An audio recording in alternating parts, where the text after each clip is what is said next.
In the potter's courtyard, we learn something gentle and powerful, that mistakes, studied carefully, become teachers. Each apprentice fixed only what the last one missed. Today, we climb a little higher, up these stairs, into the lantern loft. Look up, hundreds of paper lanterns, joined by soft cotton threads. Every lantern can glow. Every thread can carry light from one lantern to the next. And here is the quiet wonder of this place. The threads can learn. They can learn how much light to pass along. This is a neural network, not a brain. Just lanterns and threads, patiently adjusted. Our project today, teaching this loft to read handwritten digits, 0 through 9, written by thousands of different hands. Take a breath. We'll go slowly, and we'll watch every step.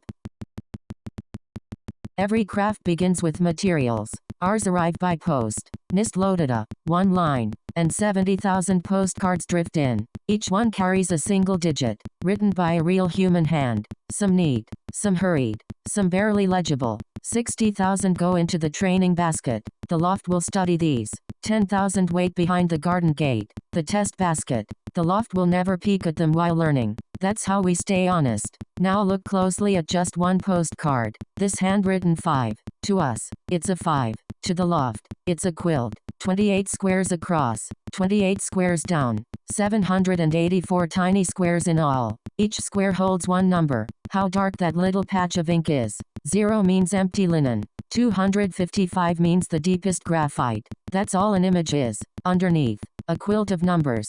If that feels surprisingly simple, good. Hold on to that feeling. Let's read this code together, slowly. First we import TensorFlow as TF, then Keras, then NIST from tensorflow.keras.datasets. We also bring in Matplotlib.pyplot as PLT, and NumPy as NP. Now the key line, NIST.load data. It returns two pairs, XTrain with YTrain, and XTest with YTest. We print the shapes. XTrain holds 60,000 images, each 28 by 28. YTrain holds 60,000 labels, and the test set has 10,000 of each. Finally, a small loop. For I in range 10, we make a subplot. Show XTrain at index I in gray. Set the title to its label from YTrain, and turn the axis off. Then plt.show, and our first 10 digits appear. Before the lanterns can learn, we adjust the light. Right now, our squares range from 0, all the way to 255. Big, uneven numbers make learning wobbly, like trying to pour from a bucket when you need a teaspoon. So we divide everything by 255. Strain equals strain 255.0. Watch the dimmer switches turn. All together, one soft motion. Now every square glows somewhere between 0 and 1. Nothing about the handwriting changed. The 5 is still a 5. Only the scale changed. Gentle, even, easy to work with. This little line is one of the kindest things you can do for a neural network. Remember it. Take a slow look at these 5 lines. First, we print the pixel range before, xtrain.min, and xtrain.max, and we see 0 to 255. Then comes the gentle transformation. Xtrain equals xtrain divided by 255.0. And the same for the test set. Xtest equals xtest divided by 255.0. Every single pixel, in every image, is divided by the very same number. Finally, we print the range again, and now it reads 0.0 to 1.0. Nothing else changed, only the scale. Notice that both the training basket and the test basket receive the same treatment. That matters, because the network should always see data prepared in the same gentle way. Now we build, line by line, lantern by lantern. Sequential means the light flows one row at a time, front to back, no shortcuts. First, flatten. Watch the quilt unravel into one long ribbon. 784 squares, single file. Each square gets its own small entry lantern. Then dense. 128. A row of 128 lanterns descends. And here's the beautiful part. Every entry lantern connects to every lantern in this row. That's what dense means. Fully connected. Look at the threads catch the light. Each thread carries a tiny paper tag its weight. How much light it passes along. The word ReLU is simpler than it sounds. If a lantern's incoming light adds up to something positive, it glows that much. If negative, it simply rests. Dark and calm. Keep the light. Let the shadow rest. Then dense. 64. A second. Smaller row. And finally, 10 exit lanterns. One for each digit. 0 through 9. Model summary. Counts our threads for us. 109,386 weights. Every single one starts as a random guess, and every single one is about to learn. Let's build this, line by line. From tensorflow.keras.models, we import sequential, and from layers, we import flatten and dense. Then we create model equals sequential, with a list of 4 layers inside. First, flatten, with input shape 28 by 28. It unrolls each image into 784 values. Then dense with 128 neurons and activation ReLU, our first hidden row. Then dense with 64 neurons, also ReLU, a smaller second row. And finally, dense with 10 neurons and activation softmax, one output for each digit, 0 through 9. Last, we call model.summary, and it prints the table, 109,386 parameters in all, every one of them waiting to learn. Before learning begins, we hire 3 quiet helpers. The optimizer, Adam. Think of him as a patient caretaker with an oil can and a pouch of thread tags. His whole job is to walk the loft and adjust weights. A little here, a little there, always in the direction that helps.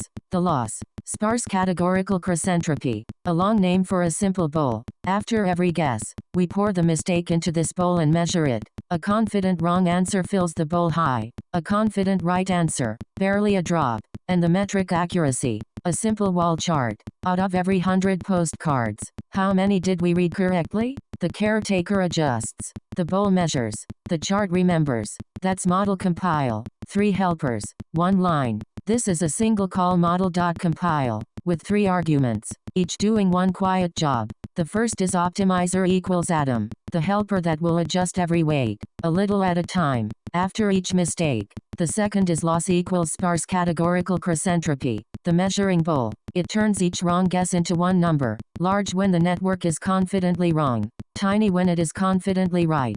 The third is metrics, a list holding accuracy. So during training we will always see how many digits were read correctly. And notice, nothing is trained yet. Compile simply tells the model how it will learn, who adjusts, what gets measured, and what we watch. Now, the part of this episode I most want you to keep. We are going to follow one single postcard, this handwritten 5 all the way through the loft, slowly, with real numbers.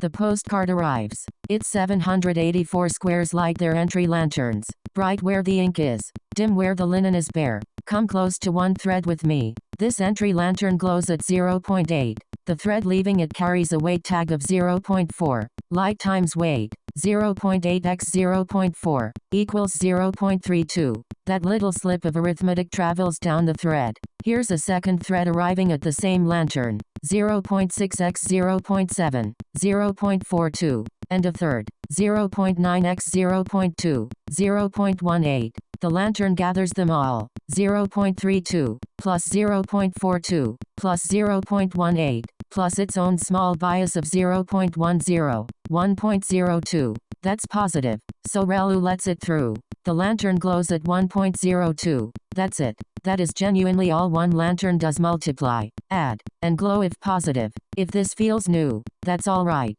We'll watch it again, slowly. The whole loft is just this, repeated. Now watch the light flow, row by row, until it reaches the 10 exit lanterns.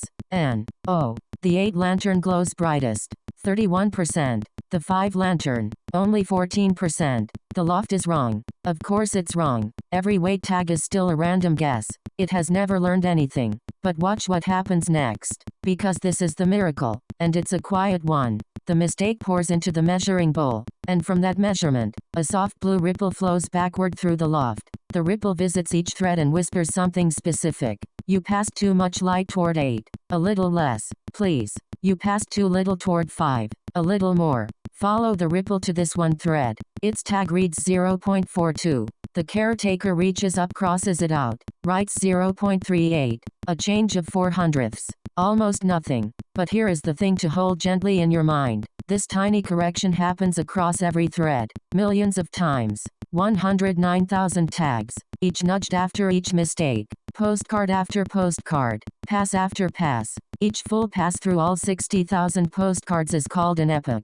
Watch the wall chart. Epoch 1, 62%. Better than guessing. Still clumsy. Epoch 3, 79. Epoch 5, 90. Epoch 8, 96.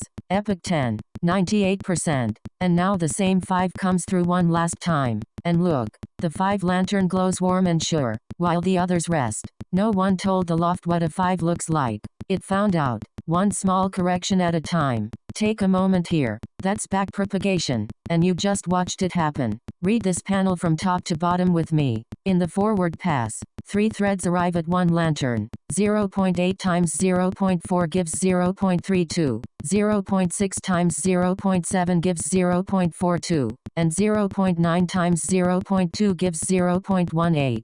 We add them, plus a bias of 0.10, and the total is 1.02. That's positive. So ReLU keeps it, and the lantern glows at 1.02. Below that, the first guess, softmax gives 8 a 0.31, 5 only 0.14, 3 a 0.12, but the true label is 5, so this guess is wrong. Then backpropagation nudges one weight from 0.42 down to 0.38, and the epoch chart shows the reward, 62%, then 79, 90, 96, and 98% by epoch 10.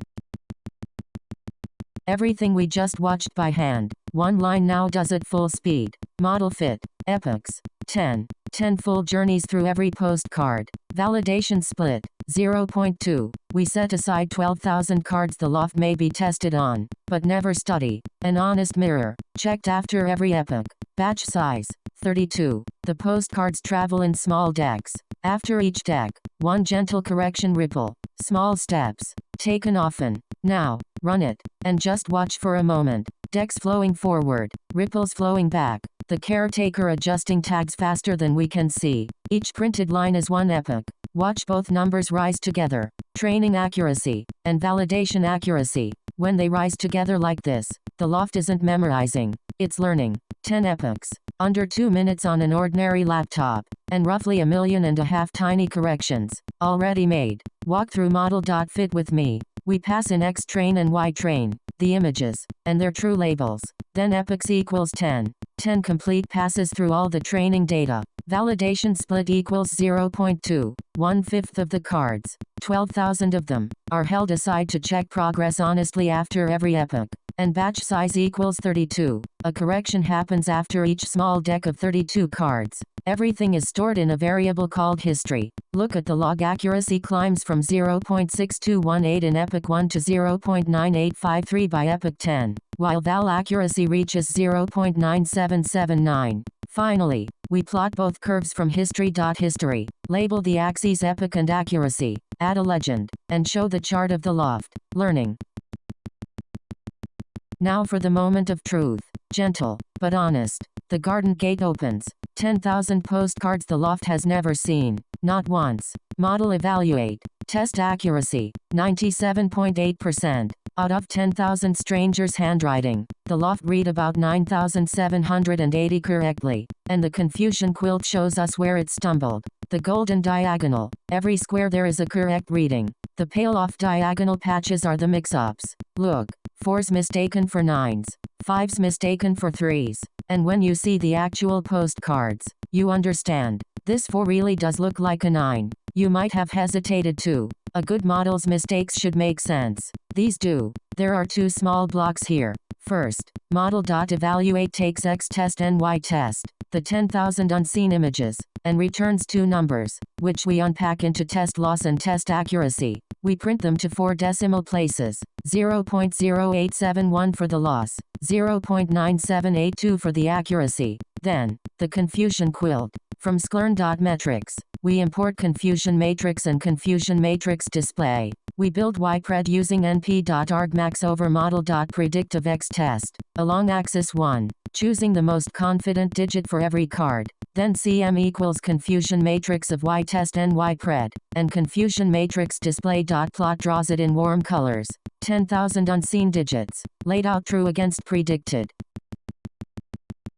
Let's give the loft one single postcard, and really listen to its answer. A handwritten 2 with a looping little tail. Model predict. Watch the light travel. One soft pass, front to back. And here is something lovely about softmax. The loft doesn't just answer. It shows its confidence. As 10 small candles. Look at the flames. The candle under 2 tall and steady. 97.8%. Under 7 the faintest flicker. 1%. That looping tail. Perhaps. All 10 flames together always sum to exactly 100%. That's the quiet promise softmax keeps. NP argmax simply picks the tallest flame. The loft reads this as 2. Not just an answer with honesty about how sure it is. That's worth a lot. Out in the world. Let's follow one postcard through this code. We take sample equals x test at index 1, which happens to be a handwritten 2. With plt.imshow, we look at it first, in gray, axis turned off,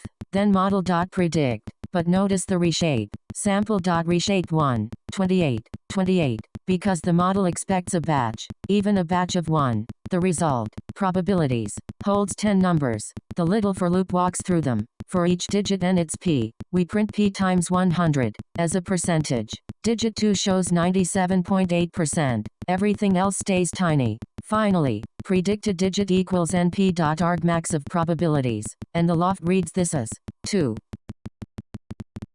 All those millions of tiny corrections, we wouldn't want to lose them. Model save, digit and keras, 1 line, and the whole loft folds itself into a lantern that fits in your palm. Every lantern, every thread, every learned weight, kept safe inside. We wrap it gently, and set it on the shelf, beside the compass, the loom, the watering can, the vase, and whenever you need it again, load middle, the ribbon loosens, and it reads a 2 perfectly, as if it never slept. Trained once, useful forever, only a few lines, but they keep everything. First, model.save, with the file name digit n.keras. One call stores the architecture, the weights, all of it, in a single file. Then, later, perhaps on another day, or another computer, we import load model from tensorflow.keras.models.